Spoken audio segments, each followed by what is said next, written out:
You have the power and the ability to do that. You have the ability to see. What a power that is, to see things, to be able to use your mind, to comprehend, to see, to perceive.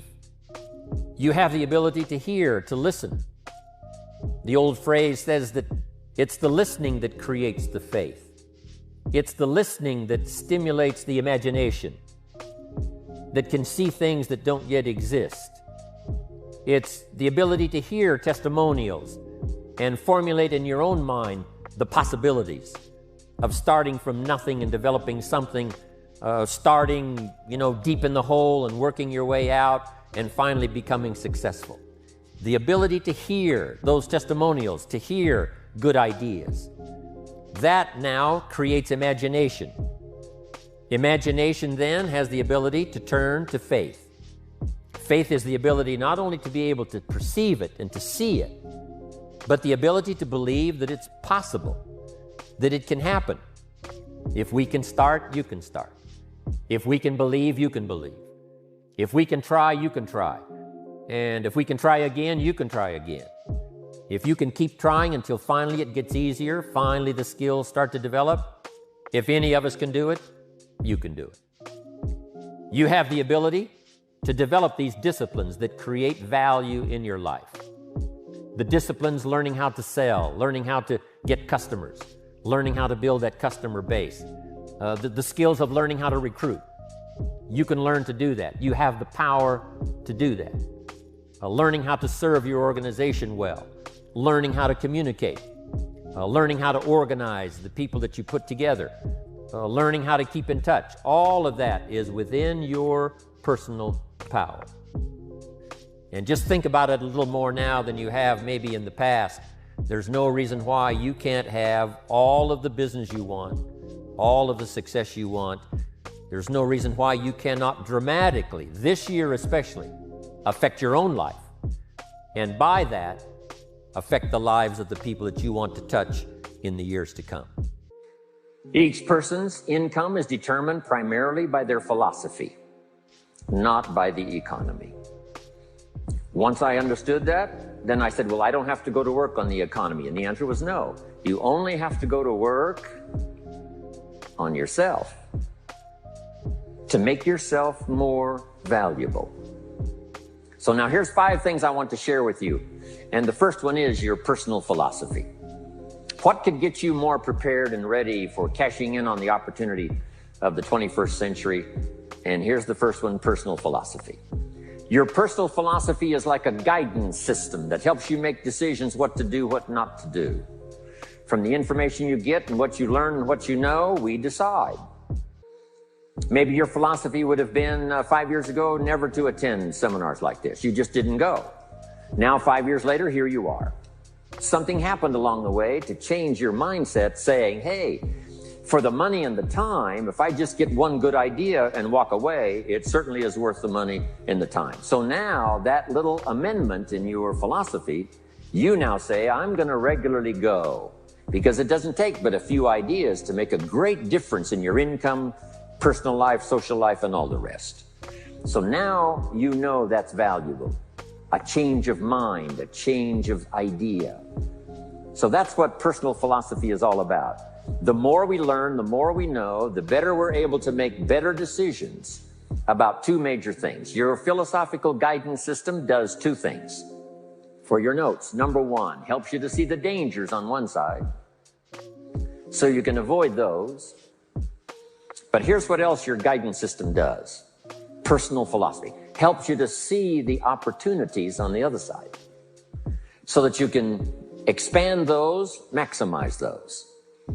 And here's what that's called. The game of life is to minimize the dangers and maximize the opportunities. And the more we know and the more we learn, the more experience we gather in sessions like this, from the sermon on Sunday morning to the books we read and all the rest, helps us to keep continually adjusting our philosophical guidance system so that we minimize more dangers, maximize more opportunities. That's really the game of life. I couldn't put it much more simply. So number 1, we're affected by what we know. Now, how do we know more things and learn more things that'll help us readjust our thinking so we can avoid the dangers, maximize the opportunities? Here's number one: learn from personal experience. One way to learn to do something right is what? First, do it wrong, right? Mess up, and then you say, wow, that was costly. I'm never going to do that again. So one way to learn to do it right, first do it wrong. Sometimes a negative experience turns out finally to be positive. Here's what my mentor said, that's some of the best advice I ever got. He said, Mr. Rohn, if you will change, everything will change for you. If you'll start making personal changes, your income will change, your health will change, your future will change, everything will change, if you're willing to start making the changes. So sometimes a negative experience now causes us to really make a sudden shift in our philosophical guidance system that says, hey, I'm never going to let this happen to me again. Fantastic. Now here's the next way to learn, and that is to learn from other people's experiences, whether they are negative or positive. It's too bad failures don't give seminars like this. Wouldn't that be good information?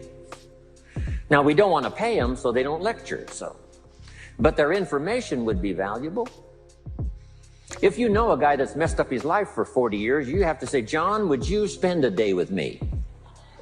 And I will bring my notebook and take good notes. A good-looking guy like you, beautiful family, every reason to do well, threw it all away.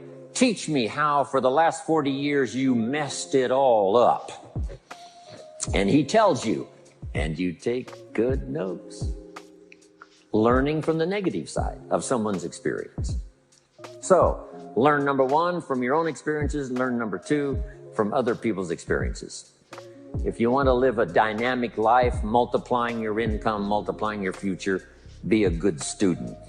If a good idea comes your way, write it down, then ponder it, then perhaps go do it. Okay. Now, your philosophy comes from what you learn, comes from what you know, comes from other people's experiences. 3 ways now to learn from other people. Here's number one: learn from what you see. One of the great watchwords of these early years of the 21st century, pay attention. If you just watch, you can pick up clues. Success leaves clues. And if you'll be a better observer of the winners and the losers, those that are doing well and those that are falling behind, and just take mental notes and good notes and say, I'm going to adjust what I'm doing based on what I see. Here's number two. We learn so much from other people based on what we hear. Here's good advice on that. Be a selective listener. Listen to voices of value that have experience, ideas, reputation, something valuable to share. Now here's number three. Read all the books. Now there's millions of books, so you can't read all the books. But make this note. Read all the books you need to read to make you as wealthy as you want to be, as healthy as you want to be, as prosperous, as productive, as unique a human being as you want to be. Read all of those books. Don't leave those books go unread. Mr. Schoaf got me started on my library. I've got one of the better libraries. Haven't read everything in it, but I feel smarter just walking in it. My library. At least I was smart enough to buy it. Now I got to be smart enough to read it. Then, of course, I got to be smart enough to decide what's valuable and then do it. But this one is very important. Become a good reader. Some books that helped change my life. Mr. Schoaf recommended, of course, the Bible. And my parents made sure I was a pretty good scholar by the time I was 18. That's been so beneficial for me, drawing from those illustrations, reading about those stories, people who made it and people who didn't make it, and what the difference was. And then other books that helped to really change my life. One called Think and Grow Rich by Napoleon Hill. And then a book that helped me become financially independent by the time I was 31. And that book is called The Richest Man in Babylon. But I started reading the books, attending the classes, making sure that I got in front of people that had something good to say. And then I started keeping a journal. One of the major things my teacher taught me was to keep a journal. He said, don't trust your memory.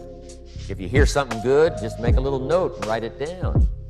Now, at first I took, notes on pieces of paper and torn off corners and backs of old envelopes, and it didn't serve me well, thrown in a drawer. Then I learned to keep a journal, a bound copy of all my notes. So I would suggest you do the same. Things that impress you, a poem that impresses you. When you attend a class, some of the ideas that impressed you, jot them down. You read something in a magazine, right? Some ideas, take those out, put them in your journal. Keep a good journal the rest of your life. This will serve you well. My journals make up a significant portion of my own library. And if you saw my library and saw my journals, I tell you what you'd have to say.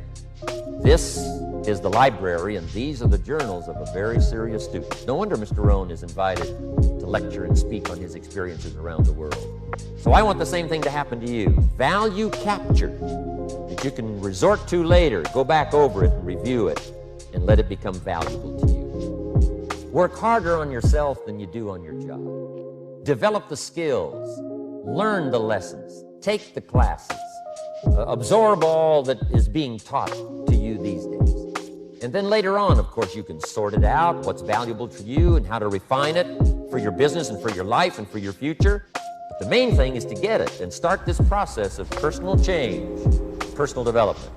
And let me say it one more time. If you will change, everything will change. You'll never be the same. You'll keep growing.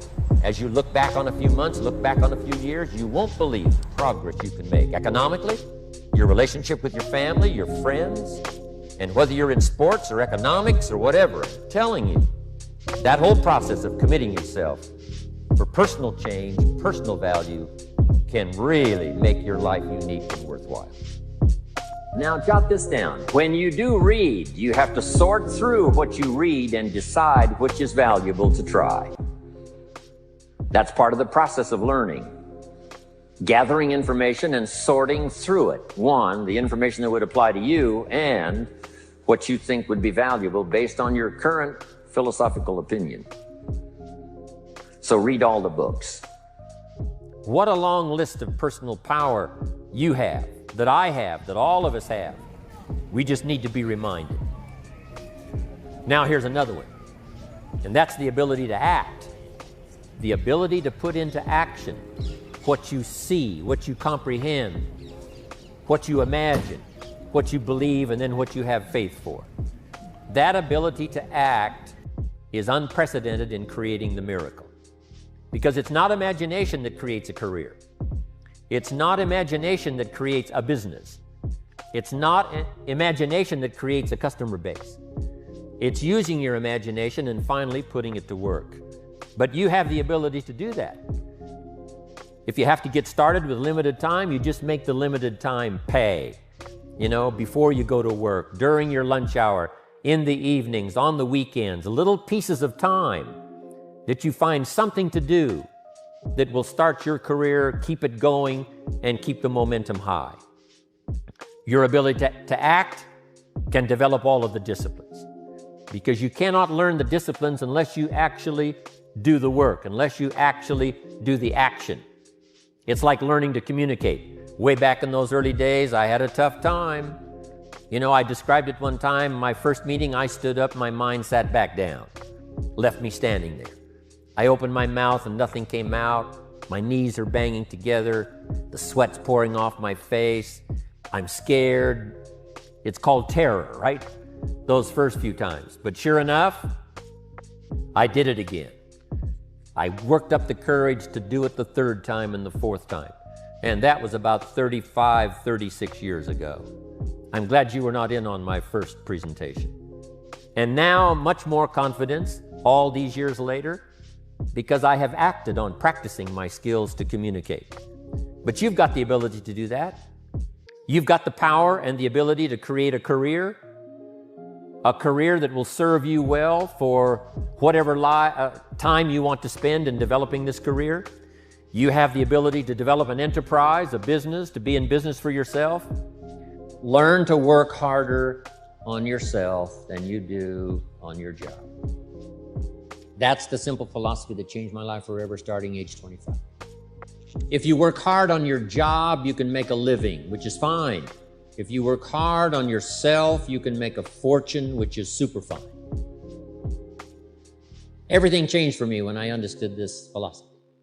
I didn't mind working hard on my job, but things didn't seem to change that much. Then I started working hard on myself to qualify. So let me put it in a philosophical phrase now. This is worth the price of whatever it costs for you to be here today. Here it is. Success is something you attract by becoming an attractive person.